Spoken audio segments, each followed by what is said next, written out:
الحمد لله رب العالمين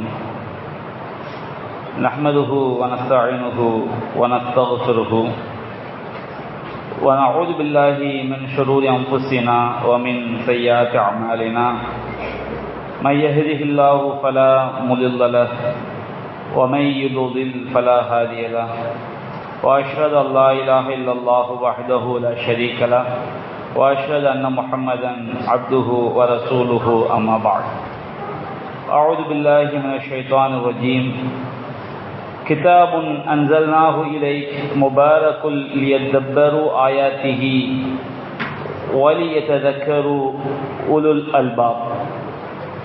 அன்பிற்குரிய சகோதரர்களே, நாம் இந்த திருக்குரான் விளக்க உரை வகுப்பிலே திருமறை குரானின் 38வது அத்தியாயமாகிய சூரா அஸ்ஸாத் என்ற அத்தியாயத்தின் விளக்க உரையை பார்த்து வருகின்றோம். அந்த வரிசையிலே இந்த வாரம் அல்லாஹுடைய கிருபையினால் 29வது வசனத்திலிருந்து நாம் பார்க்கவிருக்கின்றோம். அல்லாஹ் ரப்புல் ஆலமீன் இந்த வசனத்திலே திருமறை குர்ஆனுடைய முக்கியத்துவத்தை பற்றி, திருமறை குர்ஆன் என்ற பாக்கியத்தை பற்றி, அது எதற்காக நமக்கு அல்லாஹ் தந்திருக்கின்றான் என்பதை பற்றி அல்லாஹ் குறிப்பிடுகின்றான். அல்லாஹ் ரப்புல் ஆலமீன் கூறுகின்றான், கிதாபுன் அன்ஸல்நாஹு இலைக், நபியே உமக்கு நாம் அருளி இருக்கக்கூடிய இந்த வேதம் முபாரக்கும், அது பாக்கியம் நிறைந்ததாகும், பரக்கத் நிறைந்ததாகும்.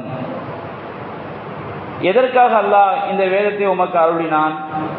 லியத்தப்பரு ஆயாத்திஹி, அவர்கள், அதாவது மனித சமுதாயம், என்னுடைய வசனங்களை சிந்திப்பதற்காகவும், வலியத்ததக்கரு உலுல் அல்பாப், அறிவுடையவர்கள் நல்லுணர்வு பெறுவதற்காகவும் அல்லாஹ் ரப்புல் ஆலமீன் இந்த வேதத்தை உமக்கு இறக்கினான் என்று அல்லாஹ் குறிப்பிடுகின்றான். இந்த வசனம் திருக்குர்ஆன் அருளப்பட்டதுடைய நோக்கத்தையும் திருமறை குர்ஆனுடைய பண்பை பற்றி நமக்கு சொல்லி காட்டுகிறது. அல்லாஹ் ரப்புல் ஆலமீன் திருமறை குர்ஆனை கிதாப் என்று அல்லாஹ் குறிப்பிடுகின்றான். கிதாப் என்றால் வேதம், ஏடு என்று அதனுடைய பொருள். திருமறை குர்ஆனுக்கு ஏன் கிதாப் அப்படிங்கிற பெயர் வந்தது என்று சொன்னால், அதற்கு நாம் குர்ஆன் சுன்னாவை பார்க்கும் பொழுது பல காரணங்கள் நாம் சொல்லலாம். முதலாவது காரணம், இந்த திருமறை குர்ஆன் லௌஹுல் மஹ்ஃபூல் என்ற தாய் ஏட்டிலே அது பதிவு செய்யப்பட்டிருக்கிறது. இன்னஹு லகுர்ஆனுன் கரீம் ஃபீ கிதாபிம் மக்னூன். அல்லாஹ் ரப்புல் ஆலமீன் இந்த குர்ஆனை பற்றி சொல்லும் பொழுது, இது சங்கை மிக்க குர்ஆன், இது பாதுகாக்கப்பட்ட ஏட்டிலே இருக்கிறது. மற்றொரு வசனத்தில் அல்லாஹ் சொல்லும் பொழுது, இன்னஹு லகுர்ஆனும் மஜீத் ஃபீ லௌஹில் மஹ்ஃபூல், இது கண்ணியத்திற்குரிய குர்ஆன், கண்ணியம் நிறைந்த குர்ஆன், இது லௌஹுல் மஹ்ஃபூல் என்ற பாதுகாக்கப்பட்ட ஏட்டிலே இருப்பதாக அல்லாஹ் சொல்லி காட்டுகின்றார். அப்போ லௌஹுல் மஹ்ஃபூல் அப்படிங்கிற ஏட்டில் இந்த குர்ஆன் இருக்கிறதுனால இந்த குர்ஆனுக்கு கிதாப், ஏடு அப்படிங்கிற ஒரு பெயர். அதுபோன்று இந்த குர்ஆன் மலக்குமார்கள் கைகளில் அவர்களும் சில ஏடுகளை வைத்திருக்கிறார்கள். குர்ஆன் அல்லாஹ் சொல்லினான், கல்லா இன்னஹா ததுக்கிரா, இது ஒரு உபதேசமாகும், நினைவூட்டலாகும். கல்லா இன்னஹா ததுக்கிரா ஃபீ சுஹுஃபின் ஃபமன் ஷா தக்கரா, எவர்கள் நல்லுணர்வு பெறுகிறார்களோ, சிந்திக்கிறார்களோ, அறிவுரை பெறுகிறார்களோ அவர்களுக்காக இது ஒரு அறிவுரை. ஃபி சுஹுஃபின் முகர்ரமா, இது கண்ணியத்திற்குரிய ஏடுகளிலே இருக்கிறது. மர்ஃபூஅத்தின் முதஹ்ஹரா, அந்த ஏடுகள் உயர்த்தப்பட்டவை, பரிசுத்தமானவை. ஃபி ஐதி சஃபரா, அது கண்ணியமிக்க மலக்குமார்களுடைய கைகளிலே இருக்கிறது. கிராமின் பரரா, அவர்கள் கண்ணியத்திற்குரியவர்கள், நல்லவர்கள் என்று அல்லாஹ் சொல்லி காட்டுகின்றார். அப்ப இந்த திருமறை குர்ஆன் மலக்குமார்களுடைய கைகளில் உள்ள ஏடுகளிலும் என்ன செய்கிறது, இருக்கிறது. அதன் காரணத்தினால் கூட இது இருக்கிற சில ஏடுகள், ஏடு கிதாப் என்ற பெயர் வந்திருக்கு. அதுபோன்று இன்றைக்கு நாம் இந்த குர்ஆனை நபியான காலத்திலிருந்து இன்னைக்கு வரைக்கும் ஏடுகளில் எழுதி வச்சுதான் என்ன செய்யறோம், படிக்கிறோம். நபி ஸல்லல்லாஹு அலைஹி வஸல்லம் சொன்னாங்க, சஹாபாக்களுக்கு நீங்க குர்ஆனை கொண்டு எதிரி நாட்டுக்கு என்ன செய்யாதீங்க, பயணம் செய்யாதீங்க. ஏன்னா குர்ஆனுடைய அன்றைக்கு ரொம்ப குர்ஆன் பிரதிகள் ரொம்ப ரொம்ப கம்மியாக தான் இருந்துச்சு. அப்போ எதிரி நாட்டுக்கு பயணம் செய்யும்போது அவங்களுக்கு அதனுடைய முக்கியத்துவம் தெரியாது, அதை அழித்து விடலாம் அல்லது எரித்து விடலாம். அப்போ இந்த குர்ஆன் நம்ம ஏடாக எழுதி வைத்து பயன்படுத்துவதனாலும் இது ஏடுன்னு என்ன செய்யப்பட்டிருக்கலாம், பெயர் வந்திருக்கலாம். அதுபோன்று கிதாப் அப்படிங்கிற வார்த்தைக்கு விதியாக்கப்பட்டது, ஃபர்துன்னு சொல்ற பாருங்க, மஃப்ரூல் அப்படிங்கிற அர்த்தமும் உண்டு. நாம் என்னுடைய திருமறை குர்ஆனை நாம் அறிந்து பின்பற்றுவதற்காக அல்லாஹ் நமக்கு விதியாக்கி இருப்பதினால் கூட அந்த கிதாப் விதியாக்கப்பட்டது அப்படிங்கிற அர்த்தம் அது கிதாப்ங்கிற வார்த்தைக்கு உண்டு. அப்ப அல்லாஹ் ரப்பல் ஆலமீன் திருமறை குர்ஆனை கிதாப் என்று குறிப்பிடுகின்றான். எப்படிப்பட்ட கிதாப்? அன்ஸல்னாஹு இலைக், நபியே உமக்கு நாம் இறக்கிய இந்த வேதம், அல்லாஹ்வின் புறத்திலிருந்து இந்த திருமறை குர்ஆன் நபிகள் நாயகத்துக்கு இறக்கப்பட்டது.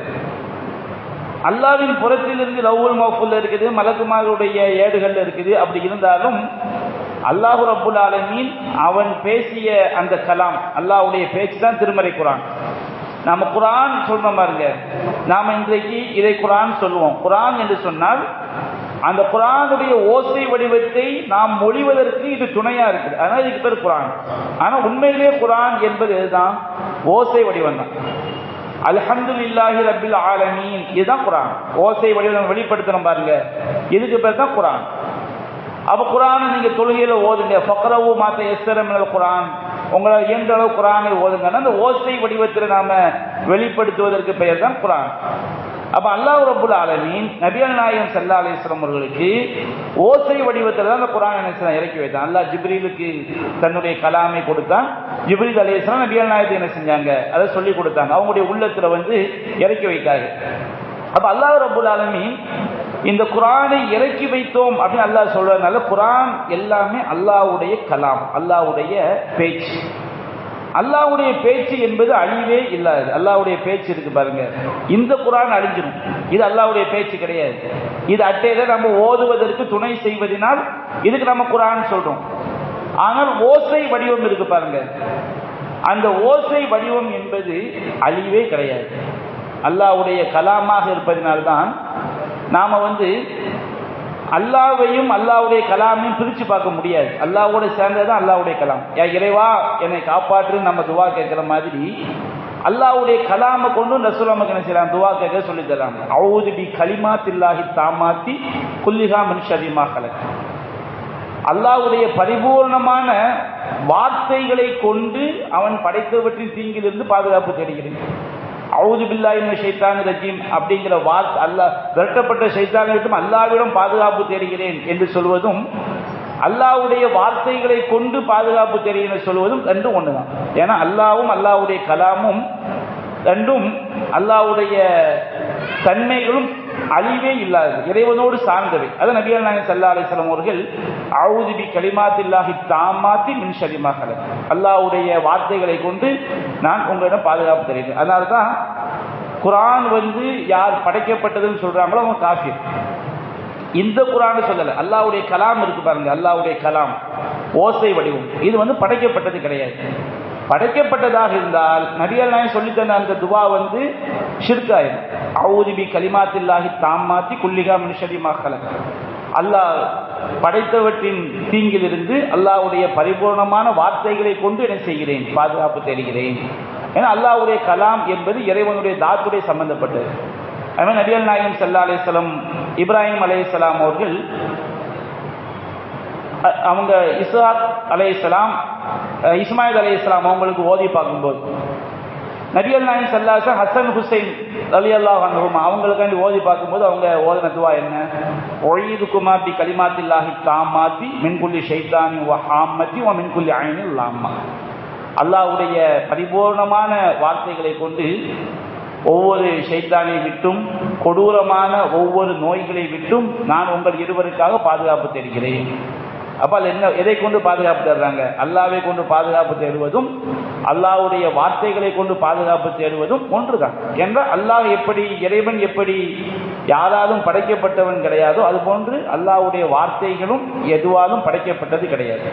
நம்ம நம்பிட்டு போய்கிட்டே இருக்கோம். அப்ப அல்லாஹ்வுடைய வார்த்தை குர்ஆன் வந்து படைக்கப்பட்டது. இறைவன் வந்து அந்த வார்த்தைகளை உருவாய் நாம பேசக்கூடிய பேச்சுக்கள் அல்லாஹ்வால் படைக்கப்பட்டது. அல்லாஹ் குர்ஆன் சொல்லிட்டான், உங்களையும் உங்களுடைய செயல்களையும் அல்லாஹ் படைத்தான். நம்முடைய ஒவ்வொரு செயலும் நாம் என்ன வார்த்தை பேசணுங்கிறது அல்லாஹ் படைத்து விட்டான். ஆனால் அல்லாஹ்வுடைய கலாம் என்பது படைக்கப்பட்டது கிடையாது. அல்லாஹ்வுடைய தன்மை கலாம் என்பது அதுக்கு அல்லாஹ்வுடைய கலாமுக்கு அழிவே கிடையாது. இமாம் அஹ்மது இப்னு ஹம்பல் அவங்க வந்து அவங்களுடைய காலத்தில் குர்ஆன் படைக்கப்பட்டது அப்படின்னு ஒரு கருத்து வரும்போது அதை எதிர்த்தவர்கள் பிரச்சாரம் செய்தார்கள். அதுக்கு ஏராளமான குர்ஆன் வசனங்கள் எடுத்து வைத்தார்கள். அதை விளங்காதவர்கள் இமாம் அகமது ஜெயிலெல்லாம் பிடிச்சி போட்டு ரொம்ப என்ன செஞ்சாங்க, கொடுமை பண்ணாங்க.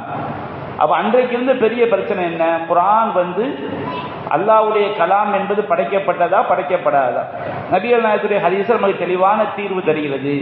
அல்லாஹ்வுடைய கலாம் என்பது அது இறைவனுடைய தாத்தோடு சம்பந்தப்பட்டது, அது படைக்கப்பட்டது கிடையாது. படைக்கப்பட்டதாக இருந்தால் ரசூலா சொல்லித்தன் துவா வந்து குஃப்ரான துவாவா என்ன செஞ்சிடும், ஆகிவிடும். ஆமாம், அல்லாஹ்வுடைய கலாம்னா ஓசை வடிவம். அல்லாஹ்விடமிருந்து நபிகள் நாயகத்தில் இறக்கப்பட்ட அந்த ஓசை வடிவம் இறைவனுடைய பேச்சு என்பது அழிவே கிடையாது. திருமறை குர்ஆனுக்கு கிடையாது, அழிவே கிடையாது. குர்ஆன் என்பது ஓசை வடிவம் என்பதை புரிந்து கொண்டால் நாம் அல்லது செஞ்சுக்கலாம், தெளிவாக விளங்கிக் கொள்ளலாம். சரி, அப்ப அல்லாஹ் ரப்பல் ஆலமீன் நபிகள் நாயகத்தை என்ன செய்தான், இந்த குர்ஆனை இறக்கி வைத்தான். அப்ப குர்ஆன் அல்லாஹ் இறக்கி வைத்தான் அப்படின்னு வந்துட்டாலே, குர்ஆன் என்பது இறக்கி வைத்தல் என்பதே உயரமான ஒரு புறத்திலிருந்து இறக்கி வைக்கலாம், இறக்கி வைத்தல். அப்ப அல்லாஹ் ரப்பல் ஆலமீன் அவன் நமக்கு மேலாக இருக்கிறான், அர்ஷில் இருக்கிறான் என்கின்ற ஒரு அகீதாவும் இது உள்ளக்கு என்ன செஞ்சிருக்கு, மறைந்திருக்கிறது.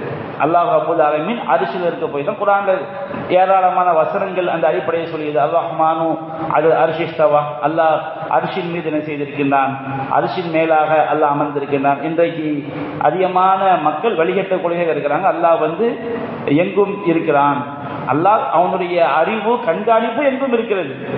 அல்லாஹ் எல்லா தூணாக இருக்கிறான், துரும்பாக இருக்கிறான் அப்படின்னு சொல்லி நம்புறோம் வச்சுக்கிடுங்க. அது எல்லாமே குஃபுர், வழிகேடு. அல்லாஹ் வந்து எங்கும் நிறைந்திருக்கிறான், இங்க கூட இருக்கிறான்னு சொன்னா நம்ம காஃபிரம். அல்லாஹ் அரிசியில் இருக்கிறான்.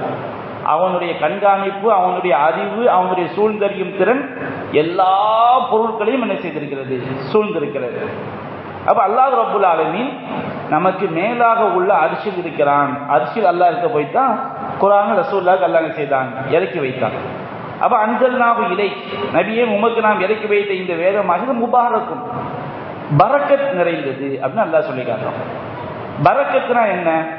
பரக்கத் என்று சொன்னால் மறைமுகமான ஒரு அருள், மறைமுகமான அருள் பரக்கத்.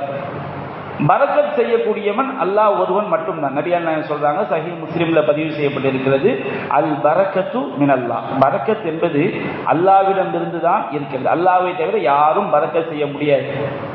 நம்முடைய மார்க்கத்தில் சில இடங்கள், சில பொருட்கள், அதற்கெல்லாம் பரக்கத் இருக்குன்னு சொல்லப்பட்ட என்ன அர்த்தம்? மார்க்கத்தில் சொல்லப்பட்ட அந்த செயலை நாம் இஹ்லாஸோடு செய்யும் பொழுது அல்லாஹ்வின் புறத்திலிருந்து மறைமுக அருள் நமக்கு என்ன செய்ய கிடைக்கும். ஜம்சம் தண்ணி பரக்கத்து, மறைமுக அருள் நிறைந்தது. நமது உண்மையான நம்பிக்கையோட இஹ்லாஸோட நாம அல்லாஹ்வுடைய தூதருடைய வார்த்தையின் மீது நம்பிக்கை வைத்து அதை நாம் அருந்தும் பொழுது அல்லாஹ்வின் புறத்தில் நமக்கு மறைமுகமான பரக்கத்து கிடைக்கும். அந்த நம்பிக்கை இல்லாதவர்கள் அது ஏதோ ஒரு கோயிலில் கிடைக்கிற தண்ணி மாதிரி தான் இதுவும் அப்படி நினைச்சிட்டு குடிச்சாங்கன்னா அவங்க அந்த பரக்கத்தை என்ன செய்ய முடியாது, அடைய முடியாது. அதுபோன்று நோன்பு திறக்கும் போது பேரிச்சம்பழத்தை சாப்பிட்டா பரக்கத், சகல் சாப்பாடு பரக்கத், வியாபாரத்தில் வந்து உண்மையை பேசி தெளிவுபடுத்தி வித்தா பரக்கத், பள்ளிவாசலில் வீட்டில் தொழுவதை விட பள்ளிவாசலில் தொழும்போது 27 மடங்கு நன்மை நமக்கு என்ன செய்வது, அதிகப்படியாக கிடைக்கிது, ஒரு பரக்கத். இப்படி ஏராளமான விஷயங்களும் குர்ஆனில் சொன்னாலும் நமக்கு பரக்கத், மறைமுகமான அருள் என்று என்ன செய்யப்பட்டிருக்கிறது, சொல்லப்பட்டிருக்கிறது. அந்த மறைமுகமான அருள் என்பது வந்து அல்லாஹ் நாடும் பொழுதுதான் நமக்கு கிடைக்கும். நம்ம கரெக்டாக நாம இஹ்லாஸோடு நபிகள் நாயகம் சொன்ன அடிப்படையில் நாம் செய்யும் பொழுது அந்த பரக்கத்தை நிச்சயமா அடைய முடியும். நபிகள் நாயகம் சொன்னாங்க, சாப்பிட்டு முடிச்சிட்டீங்கன்னா விரதம் என்ன செய்யுங்க, நன்றாக சூப்பிக் கொள்ளுங்கள்.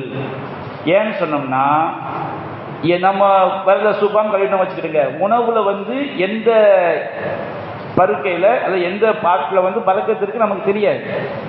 அல்லாஹ் பரக்கத் நிறைந்த ஒரு பொருள் நம்ம கையை கழுவி என்ன செஞ்சிருவோம், வேஸ்டா விட்டுருவோம். அந்த ஒரு செய்தி நமக்கு மிகப்பெரிய நோய்க்கு மருந்து கூட என்ன செய்யலாம், இருக்கலாம். அப்போ நபிகள் நாயகம் ஸல்லல்லாஹு அலைஹி வஸல்லம் வந்து எதிலெல்லாம் பரக்கத் இருக்குன்னு சொன்னாங்களோ அதை நம்ம நம்பணும். அல்லாஹ் நாடினால்தான் பரக்கத் கிடைக்கும். பரக்கத் செய்யக்கூடிய யார் மட்டும் அல்லாஹ் மட்டும்தான்.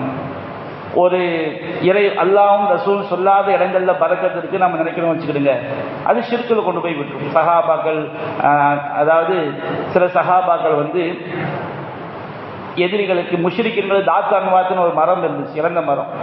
முஷ்ரிக்குகள் மரத்துக்குள்ள உட்கார்ந்தா பரக்கத்துன்னு நினைச்சாங்க. அதே மாதிரி இஸ்லாத்துக்கு புதுசாக வந்த சில சஹாபாக்கள் எங்களுக்கு தாத் அன்வாத் ஒரு புனித மரத்தை உண்டாக்குன்னு கேட்கும்போது ரசூல் என்ன செய்யறாங்க, அது சிலை வழிபாட்டோடு ஒப்பிட்டு சொல்லி காட்டுறாங்க. இஸ்ரவேலர் சமுதாயம் எப்படி சிலையை மூசா நபிட்ட சிலை வழிபாட்டை கேட்டாரோ அது போன்று நீங்கள் கேட்டு விட்டீர்கள் அப்படின்னு ரசூல் என்ன செய்யறாங்க சொல்றாங்க. அப்போ இன்றைக்கு நாம் ஒரு கொடிக்கலையை தொட்டு கும்பிட்டா பறக்கத்து, பூ வாங்கி வச்சா பறக்கத்து, தர்காவில் போய் உட்கார்ந்தா பறக்கத்து, அங்கே தீயை தொட்டு கும்பிட்டா எல்லாமே ஷிர்க். அல்லாஹ் காப்பாற்றும். ஏன்னா பரக்கத் செய்யக்கூடிய யார் மட்டும்தான்? அல்லாஹ் ஒருவன் மட்டும்தான். அல்லாஹ்வும் அல்லாஹ்வுடைய தூதரும் எதிலெல்லாம் பரக்கத்து இருக்குன்னு சொல்லியிருக்கிறாங்களோ அதில் மட்டும்தான் மனுஷன் செய்யணும், பரக்கத்தை தேடும். அப்போ இந்த குர்ஆன் என்பது முபாரக், பரக்கத் நிறைந்தது. குர்ஆன் பரக்கத் நிறைந்ததுன்னா அது பல பரக்கத்துகள் நமக்கு இருக்கு. முதலாவது விஷயம் என்ன? குர்ஆனை நாம் ஓதும் பொழுது, குர்ஆனை ஓதக்கூடிய எல்லோருக்கும் இந்த பரக்கத் கிடைக்காது. நம்முடைய உள்ளத்துல வந்து குர்ஆன் பின்பற்றுவதற்குரியது அப்படிங்கிற நம்பிக்கையோட ஓதுனா தான் அந்த பரக்கத் நமக்கு கிடைக்கும். குர்ஆன்ல வந்து அலிஃப் லாம் மீம் அப்படின்னு நம்ம ஓதும் பொழுது அலிஃபுக்கு 10 நன்மை, லாமுக்கு 10 நன்மை, மீமுக்கு 10 நன்மை. இது குர்ஆனுடைய பரக்கத். ரொம்ப ஈஸியா அலிஃப் லாம் மீம் அப்படின்னு ஓதும் போது ஒவ்வொரு எழுத்துக்கும் 10 நன்மை நமக்கு என்ன செய்ய அல்லாஹ் தருகின்றான். இது யாருக்கு கிடைக்கும்? குர்ஆனை ஓதுற எல்லாரும் கிடைக்குமா? எல்லாரும் கிடைக்காது. ஏன்னா அல்லாஹ் ரப்பல் ஆலமீன் இஸ்ரவேலர் சமுதாயத்தை பற்றி விமர்சிக்க அல்லாஹ் சொல்லும் பொழுது மின்ஹும் உம்மியூன லா யஅலமூனல் கிதாப இல்லா அமானிய, அவர்களில் உம்மிகள் படிப்பறிவற்ற மக்கள் இருக்கிறார்கள். அல்லாஹ் படிப்பறிவற்றவர்கள் அல்லாஹ் சொல்வது குர்ஆனை சிந்திக்காதவர்கள். லா யஅலமூனல் கிதாப், அவர்கள் குர்ஆனை அறிய மாட்டார்கள், விளங்க மாட்டார்கள், சிந்திக்க மாட்டார்கள். இல்ல அமானிய, வாசிப்பதை தவிர. நம்ம நினைக்கிறோம் வாசிக்க தெரியாட்டா உம்மிங்கிறோம். அல்லாஹ் என்ன செய்யறான்? குர்ஆனை சிந்திக்காட்டா உம்மிங்கிறான். அப்ப குர்ஆனை வந்து வாசிப்பதற்கு அல்லாஹ் தரவில்லை. வாசிப்பதுன்னா வாசிக்கணும், அதனுடைய அர்த்தங்களை சிந்திக்க வேண்டும், பின்பற்ற வேண்டும், புரிய வேண்டும் என்ற எண்ணத்துல தான் குர்ஆனை வாசிக்க. அந்த எண்ணம் இப்ப நம்ம எல்லாம் ஒரு கேட்கலாம், நாங்கள்லாம் எங்களுக்கு அரபி தெரியாத, நாங்க எப்படி சிந்திக்க முடியும்னா பயான்கள்ல கலந்துக்கிறது, குர்ஆன் தமிழாக்கத்தை படிச்சு அந்த நம்பிக்கை உள்ளத்துல இருக்கணும். குர்ஆனை சிந்திக்க வேண்டும், பின்பற்ற வேண்டும் அப்படிங்கிற நம்பிக்கை உள்ளத்துல இருக்கும் பொழுது படிச்சாதான் அந்த குர்ஆன் ஒரு எழுத்துக்கு 10 நன்மை. இல்லை நாங்கள் குர்ஆனை வந்து மந்திரமா தான் படிப்போம். இந்த ஃபாத்தியாக்கு ஓதுறது, மௌத்தா போன பிறகு தலைமாட்டில் உட்கார்ந்து ஓதுறது, இது எல்லாம் என்னங்கிறிய கல்யாண வீட்டில் ஓதுறது பிதா ஒன்று. குர்ஆனை வந்து மந்திரமா ஓதுறது, அதோடைய வசனங்களை புரியறது இல்லை. ஆயத்துல் குர்சியை மாற்றி வச்சுக்கிறாங்க, யாசினை தொங்க விட்டுக்கிறாங்க, குலுவல் அஸ்வராவை தொங்க விட்டுக்கிறாங்க. எல்லாமே என்ன? அதை வந்து மந்திரமா தான் நம்ம அணுகணும். குர்ஆன் என்பது மிகப்பெரிய அற்புதம், பரக்கத். ஆனால் குர்ஆனை வந்து நாம் ஓதும் பொழுது என்னுடைய வசனங்கள் சிந்திப்பதற்கு, வெறுமனே வாசித்தால் எனக்கு நன்மை கிடைச்சிடும் அப்படின்னு நினைச்சா தப்பு. வாசித்தால் நன்மை உண்டு. யாருக்கு? உள்ளத்துல பின்பற்ற வேண்டும் என்ற எண்ணம் உடையவனுக்கு தான். அது அல்லாஹ் என்ன செய்யலாம் நமக்கு தெளிவா சொல்லிட்டான். யாரெல்லாம் குர்ஆனை வந்து சிந்திக்காம வாசிக்க மட்டும் செய்யறாங்களோ அவங்க இன்னும் இல்லா எழுணும், வெறும் கற்பனை செய்யக்கூடிய தவிர வேற இல்லை. அப்ப குர்ஆனுடைய பரக்கத் என்று சொன்னால் அதனுடைய ஒவ்வொரு எழுத்தையும் நாம் அதை பின்பற்ற வேண்டும் என்ற எண்ணம், நம்பிக்கை நம்ம உள்ளத்துல இருக்கும் பொழுது இது நம்முடைய வழிகாட்டி, நமக்கு மறுமை வெற்றியை தரக்கூடியது, நம்முடைய வாழ்க்கை இந்த உலகத்தில் உயர்த்தக்கூடியது. இந்த நம்பிக்கையில நாம் அந்த குர்ஆனை படிக்கும் பொழுது ஒவ்வொரு எழுத்துக்கு எல்லாம் நமக்கு என்ன செய்யலாம்? 10 நன்மை தரும். அதுமாதிரி குர்ஆன்ல இன்னொரு பரக்கத் இருக்குன்னா, ஒவ்வொரு மனிதனுமே இந்த குர்ஆனை சிந்திக்கும் பொழுது, சிந்தித்தல் என்பது நம்ம தனிமையாக உட்கார்ந்து குர்ஆனை படித்து அதனுடைய நபிகள் நாயகத்துடைய அதற்குரிய விளக்கத்தை படித்தும் சிந்திக்கலாம். இது போன்ற திக்ருடைய சபை, திக்ருங்கிற வார்த்தை பரந்த பொருள் கொண்டது. இறைவனை பற்றி பேசக்கூடிய பேச்சுக்களும் என்ன பேர் தான்? திக்ரு தான். திக்ருடைய சபை, இறைவனை பற்றி குர்ஆனை பற்றி எடுத்து சொல்லக்கூடிய சபைகளில் உட்கார்ந்து நாம சிந்திக்கிறோம் பாருங்க. இதுவும் குர்ஆனை வந்து நாம சிந்திக்கிறது தான். அப்ப இந்த குர்ஆனை வந்து ஒருவன் சிந்திக்கும் பொழுது, சிந்திப்பதற்காக படிக்கும் பொழுது அவனுடைய உள்ளத்தை இந்த குர்ஆன் அப்படியே விரிவாக்குது. சாதாரணமா கிடையாது. குர்ஆன் நம்ம பின்பற்ற வேண்டும் என்ற எண்ணத்தில் யாரெல்லாம் இந்த குர்ஆனை படிக்கிறார்களோ சிந்திக்கிறார்களோ அவர்களுக்கு இந்த குர்ஆன் மிகப்பெரிய ஒரு பரக்கத்தை அவங்களுடைய உடல்ல கொடுக்கும், அவங்களுடைய சிந்தனைகள் கொடுக்கும், அவங்களுடைய வாழ்க்கையில் கொடுக்கும், அவங்களுடைய குடும்பத்தில் கொடுக்கும். கண்டிப்பாக அவங்க என்ன செய்யலாம், அனுபவிக்கலாம். அப்ப குர்ஆன்ல இந்த ஒரு பரக்கத் என்ன செய்தி இருக்குது. ஒரு சமுதாயமே இந்த குர்ஆனை பற்றி பிடிக்கும் பொழுது, ஒரு சமுதாயமே இந்த திருமறை குர்ஆனை பற்றி பிடிக்கும் பொழுது, குர்ஆனுடைய வாழ்க்கையை அவங்க வாழும் பொழுது அந்த சமுதாயத்துக்கு பெரிய வெற்றிகள் எல்லாம் வாரி குவிப்பான். நம்ம சமுதாயம் நம்ம பல விதமான பிரச்சனைகள் நம்ம சொல்றோம்ல, நமக்கு சிஏஏ கொண்டு வந்துட்டான், அடுத்து வந்தா என்ன செய்ய போறான்னு தெரியல, எப்படிலாம் கவலைப்படக்கூடிய சமுதாயம் ஓட்டு உரிமையை பறிக்க போறான், அடுத்து வந்தா பாங்க சொல்ல விடமாட்டான், பயான் என்பது பள்ளிவாசலுக்குள்ள மட்டும்தான் இருக்கணும், பள்ளிவாசல் ஓடு இப்படிலாம் நம்ம நிறைய விஷயங்களை பயப்படுறோம். பயப்படக்கூடிய சமுதாயம் அல்லாஹ் நமக்கு வெற்றியை தருவதற்கு என்ன அடிப்படையை சொல்றானோ அதுல யாருக்கு அதிகமான மக்களுக்கு நம்பிக்கை இருக்குதா இல்லைங்கிறது நம்முடைய நடைமுறை வாழ்க்கை என்ன செய்ய காட்டுது. நபிகள் நாயகம் சொன்னாங்க, அல்லாஹ் ரப்பல் ஆலமீன் யர்ஃபஉல்லாஹு பிஹாதல் கிதாப் அக்வாமன், இந்த குர்ஆனை கொண்டு பல சமுதாயங்களுடைய அந்தஸ்துகளை அல்லாஹ் உயர்த்துகின்றான். இந்த குர்ஆனை யாரெல்லாம் புறக்கணிக்கிறாங்களோ அவங்கள அல்லாஹ் தாழ்த்துகின்றான். அப்ப இந்த குர்ஆனுடைய பரக்கத்துல ஒண்ணு என்னன்னா, நாம் இந்த குர்ஆனை பற்றி பிடித்து அந்த குர்ஆன் சொல்லக்கூடிய வாழ்க்கையை வாழும் பொழுது அல்லாஹ் நமக்கு வெற்றிகளை வாரி வாரி வாரி வாரி அல்லாஹ் தருவான். ஒரு சமுதாயம் நபிகள் நாயகம் ஸல்லல்லாஹு அலைஹி வஸல்லம் அவங்களுக்கு 23 ஆண்டு காலத்துல மிகப்பெரிய ஆட்சி அவங்க கையில கீழே வந்துச்சுன்னா அவங்க குர்ஆன் என்ன செஞ்சாங்க, தங்களுடைய வாழ்க்கையை நடைமுறைப்படுத்தினாங்க. ஏராளமான வரலாற்று சம்பவங்கள் நம்ம ஹதீஸ்கள்ல பார்க்கலாம். சஹாபாக்கள் எந்த அளவுக்கு ஒவ்வொரு வார்த்தையை நம்புனாங்க, குர்ஆனை எப்படி நடைமுறைப்படுத்தினாங்க. அப்ப இந்த குர்ஆனுடைய பரக்கத்துல ஒண்ணு இஸ்லாமிய சமுதாயத்திற்கு வெற்றிகளை வாரி கொடுக்கக்கூடியது குர்ஆன். ஆனால் நாம் அதை பற்றி பிடிப்பதில்லை, நம்ம சமுதாயம் ஒட்டுமொத்தமாக பற்றி பிடிப்பதில்லை. குர்ஆன் அல்லாஹ் சொல்றானா இல்லையா, வஅதஸிமு பிஹபிலில்லாஹி ஜமீஆ வலா தஃபர்ரகு, அல்லாஹ்வுடைய கயிற்றை நீங்கள் பற்றி பிடித்துக் கொள்ளுங்கள், நீங்கள் பிரிந்து விடாதீர்கள். அல்லாஹ்வுடைய கயிற்றை இந்த சமுதாயம் ஒட்டுமொத்தமாக பற்றி பிடித்தால் நமக்கு உலகியல் வெற்றிகள், பல தேசங்கள் நம்முடைய ஆட்சியின் கீழ் வரும். ஆனால் இதுல யாருக்கும் நம்பிக்கை கிடையாது. அவனோட கூட்டணியா இவனோட கூட்டணியா, அவனுக்கு ஓட்டு போடவா இவனுக்கு ஓட்டு போடவா, இதுல காட்டுற வேகத்தை நம்ம சமுதாயம் குர்ஆனுடைய வாழ்க்கையை கொண்டு வர்றதுக்கு எவ்வளவு பேர் நம்ம அதுக்காண்டி பாடுபட்டோம். அதெல்லாம் ஒரு ஆன்மீக நம்பிக்கை மாதிரி, இதுதான் ரத்தத்தோடையும் நம்பிக்கையோடையும் உயிரோடையும் கலந்ததுங்கிற எண்ணம் இல்லாமல் இது ஒரு பாட்டா தான் சமுதாயம் பார்க்குது. ஒரு ஓரம் ஏதாவது கவலை வந்தா குர்ஆன்ல என்ன இருக்குது, எதை துவா இருக்கு. அப்படி பார்த்தா நம்ம சமுதாயம் நாம எப்படி அல்லாஹ்வுடைய உதவி எப்படி நாம பெற முடியும்? அப்போ குர்ஆனுடைய பரக்கத்துல ஒன்று, நாம் அதை சிந்திக்கும் பொழுது அதை படிக்கும் பொழுது நமக்கு தனி மனித ரீதியாக நம்ம கிடைக்கக்கூடிய பரக்கத். இன்னொரு பரக்கத் என்ன, இந்த குர்ஆனை ஒரு சமுதாயம் நம்முடைய சமுதாயம் பற்றி பிடித்தால் கண்டிப்பாக வெற்றிகள் குவியும். அதுல கடுகளவு என்ன கிடையாது, சந்தேகம் கிடையாது. எந்த அளவுக்கு ஒரு ஊர்ல உள்ளவங்க பற்றி பிடிச்சாங்கன்னா அவங்களுக்கு அல்லாஹ்வுடைய உதவி கிடைக்கும். ஒரு நாட்டில் உள்ளவங்க பற்றி பிடிச்சா அவங்களுக்கு அல்லாஹ்வுடைய உதவி கிடைக்கும். அவங்க குர்ஆனை பற்றி பிடிக்காம புறக்கணித்தால் அதுக்கு தகுந்த மாதிரி இழிவினை இந்த உலகத்துல ஏற்படும். அப்ப குர்ஆனுடைய பரக்கத்து அது ஒன்று இருக்கு. குர்ஆனுடைய பரக்கத்துல உள்ளது என்னன்னு சொன்னோம்னா, நம்முடைய உடல் நோய்களுக்கு குர்ஆன் என்பது தீர்வு. உடல் நோய்களுக்கு தீர்வுனா என்ன, அல்லாஹ்வுடைய கலாம், அதன் மீது நாம் வைக்கக்கூடிய நம்பிக்கை இருக்கு பாருங்க, அது நமக்கு வரக்கூடிய நோய்களை கூட இல்லாமல் ஆக்கிடும். அல்லாஹ் நாடினால் மூமின்களை இந்த உலகத்தில் சோதிக்கவும் செய்வான். ஆனால் இந்த குர்ஆன் மூலமாக நமக்குரிய உடல் நோய்களுக்கு அல்லாஹ் ஏராளமான தீர்வு வச்சிருக்கான். நம்ம ஏதாவது ஒரு பயங்கரமான நோய் வந்துட்டுனா பணம் இல்லையா அது இல்லையான்னு கவலைப்படுறோம். ஆனால் குர்ஆன் மீது நமக்கு ஆழ்ந்த நம்பிக்கை, ஆழ்ந்த சிந்தனை, அதை பின்பற்ற வேண்டும், அதுதான் நமக்கு வழிகாட்டி, அதுதான் நமக்கு ஒளி அப்படிங்கிற நம்பிக்கையோடு இருந்தோம்னு சொன்னோம்னா இந்த குர்ஆன் நம்முடைய உள்ளத்து நோய்களுக்கும் உடல் நோய்களுக்கும் தீர்வு. அல்லாஹ் சொல்லிக்கிறார், யா அய்யுஹன்னாஸ் கத் ஜாஅத்துக்கும் மவ்இலத்தும் மின் ரப்பிக்கும் வஷிஃபாஉன் லிமா ஃபிஸ் சுதூர்.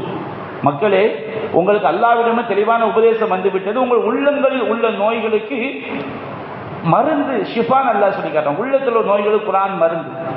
அதே மாதிரி வனுனஸ்ஸிலு மினல் குர்ஆனி மா ஹுவ ஷிஃபா, இந்த குர்ஆன்ல ஆரோக்கியத்தை நாம் இறக்கி வைத்திருக்கிறோம். குர்ஆன்ல உடல் நோய்களுக்கு ஆரோக்கியம் இருக்கிறது. எப்படி ஒரு நபி தோழர் அவங்க ஒரு ஊர்ல தங்கி இருக்கும் பொழுது அந்த ஊர் தலைவர் அவர் ஒரு காஃபிர், அவருக்கு தேள் கடிச்சு விஷம் ஏறி விடுகிறது. அப்போ அந்த சமுதாயத்தை சார்ந்த ஒரு பெண் அந்த ஊரில் தங்கியிருந்த சஹாபாக்கள்கிட்ட கேட்குறாங்க, உங்களை யாராவது ஓதி பார்க்குறவங்க இருக்கிறீங்களா? அப்போ ஒரு சஹாபி போய் என்ன செய்கிறாரு, கடிப்பட்ட இடத்துல எச்சியை தொட்டு வச்சு அல்ஹம்து சூரா ஓதி பார்க்குறாரு. உடனடியாக நிவாரணம். இப்போ நமக்கு காய்ச்சல் வந்துடுச்சு, மாத்திரை போடுறோம், நம்ம நார்மல் ஆகுறதுக்கு நமக்கு ஒரு 10 நாள் 1 வாரம் ஆயிடும் படிப்படியாக. குர்ஆனுடைய ஷிஃபாங்கள் அப்படி கிடையாது, உடனடியான நிவாரணம். அந்த அவர் விசக்கடிக்கு ஓதி பார்த்தவுடன் ஒரு ஒட்டக குட்டியை கெட்டிலிருந்து அவிழ்த்து விட்டால் எப்படி துள்ளி எழுமோ அது போன்ற என்ன செய்தார், துள்ளி எழுந்தார். அப்படிங்கிறத நம்ம என்ன செய்யறோம், ஹதீஸ்ல பார்க்கிறோம். அப்போ அந்த மாதிரி ஒரு ஆரோக்கியம் எப்போ கிடைக்கும்? அந்த குர்ஆன் மீது நாம் வைத்திருக்கும் நம்பிக்கை, குர்ஆன் மீது அந்த அல்லாஹ்வுடைய கலாம் அது எந்த அளவுக்கு அது வலிமை மிகுந்தது அப்படிங்கிற நம்முடைய நம்பிக்கை, கடுகளவு சந்தேகம் இல்லை நம்பிக்கையில் தான் அந்த ஷிஃபா, அந்த ஆரோக்கியம் நமக்கு கிடைக்கும். சஹாபாக்கள் அதை அனுபவிச்சாங்க, அது கண்கூடா என்ன செஞ்சாங்க, பார்த்தாங்க. இன்னும் எத்தனையோ பல நல்லடியார்கள் தாங்கள் அனுபவித்ததாக என்ன செய்யறாங்க, சொல்றாங்க. குர்ஆன்ல ஆரோக்கியம் என்ன செய்யறது இருக்கிறது. நபிகள் நாயகம் சொன்ன அடிப்படையில் எவ்வளவோ பாதுகாப்பு துவாக்கள் நமக்கு என்ன செஞ்சிருக்கிறாங்க, சொல்லி தந்திருக்கிறாங்க. நம்ம எத்தனை பேர் நாம் அதை நம்புறோம்?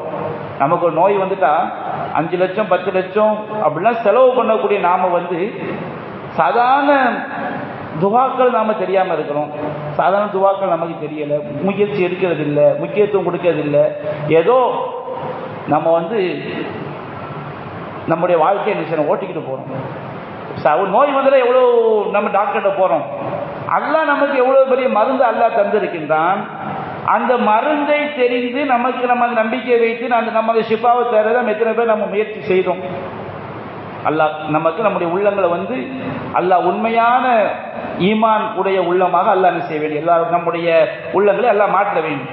அப்ப அல்லாஹ் ரப்பல் ஆலமீன் குர்ஆன்ல ஏராளமான பரக்கத்துகளை அல்லாஹ் அந்த குர்ஆன்ல வைத்திருக்கின்றான். சரி, கிதாபுன் அன்ஸல்னாஹு இலைக், நபியே உமக்கு நாம் அருளிய இறக்கி வைத்த இந்த வேதம் முபாரக், பரக்கத் நிறைந்தது. எதற்காக இந்த வேதத்தை அல்லாஹ் இறக்கி வைத்தான்? யதப்பரு ஆயாத்தி, இவனுடைய வசனங்களை அவர்கள் சிந்திக்க வேண்டும் என்பதற்காகத்தான், சிந்திக்க வேண்டும் என்பதற்காகத்தான் பரக்கத் நிறைந்த வேதத்தை அல்லாஹ் தந்திருக்கிறான்.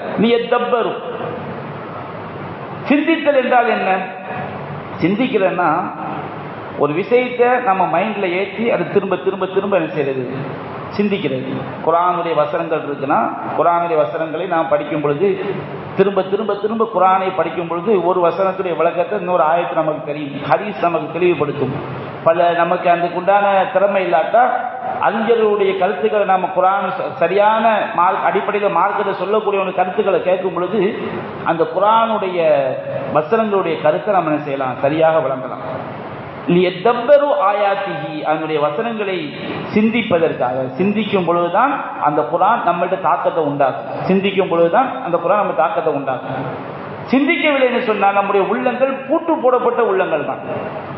அல்லாஹ் சொல்லியிருந்தான், வலியதக்கரு உலுல் அல்பாப், அறிவுடையவர்கள் நல்லுணர்வு பெறுவதற்காக. அறிவுடையவர்கள்லாம் யாரு? இஸ்லாமிய அடிப்படையில் அறிவு என்பது 2 அறிவு இருக்கு. ஒரு அறிவு என்னன்னு சொன்னோம்னா, ஒன்றை புரிந்து கொள்ளக்கூடிய அறிவு, இன்னொன்று நேர்வழி காட்டக்கூடிய அறிவு. ஒன்றை புரிந்து கொள்ளக்கூடிய அறிவுனா என்ன? இஸ்லாம் பெண்களுக்கு முக்காடு போட சொல்லுது அப்படின்னு ஒரு காஃபிட்ட போய் சொல்ல வச்சுக்கிடுங்க, இஸ்லாம் அப்படி சொல்லுன்னு புரிஞ்சுக்கிட்டு தான் என்ன செய்வாங்க, எதிர்ப்பான். இஸ்லாம் பெண்களுக்கு முக்காடு போட சொல்லுதுன்னா அவன் முக்காடு போட சொல்லுதுன்னு அவன் புரிஞ்சுக்கிடுவான். நாம இஸ்லாம் இப்படி சொல்லுது, இஸ்லாம் ஆண்களுக்கு 4 திருமணம் வரை செய்வதற்கு அனுமதி கொடுக்கறத விளங்கிக்கிறான். இஸ்லாம் சொல்லக்கூடிய அடிமை சட்டங்களை விளங்கிக்கிறான். விளங்கிக்கிட்டு அவன் எதிர்ப்பான். இந்த அறிவு ஒன்றை புரிந்து கொள்ளக்கூடிய அறிவு. இன்னொரு அறிவு என்னன்னு சொன்னோம்னா, நேர்வழி காட்டக்கூடிய அறிவு. இப்போ டாக்டர் இருக்காருன்னு வச்சுக்கிடுங்க, அவருக்கு தெரியும் சிகரெட் பிடிக்கிறது பலவிதமான நோய்களை உண்டாக்கும், டாக்டருக்கு தெரியும், விளங்கியிருக்கும், ஆனால் பிடிப்பார். அவருடைய அறிவு அவருக்கு எதை காட்டலை, நேர்வழியை காட்டலை. தண்ணி அடிக்கிறவனுக்கு தெரியும் தண்ணி அடிச்சா நோய் வரும், அதை புரிஞ்சிருக்கான். ஆனா அந்த அறிவு புரிந்து கொள்ளக்கூடிய அறிவு, நேர்வழி காட்டக்கூடிய அறிவு கிடையாது. அப்ப அல்லாஹ் ரப்பல் ஆலமீன் குர்ஆன் ஃபுல்லாமே நேர்வழி காட்டக்கூடிய அறிவை தான் அல்லாஹ் செய்றான். நமக்கு சிந்தனையாளர்கள் அல்லாஹ் சொல்றான். மார்க்கத்தின் அடிப்படை காஃபிருக்கும் அறிவு இருக்கு.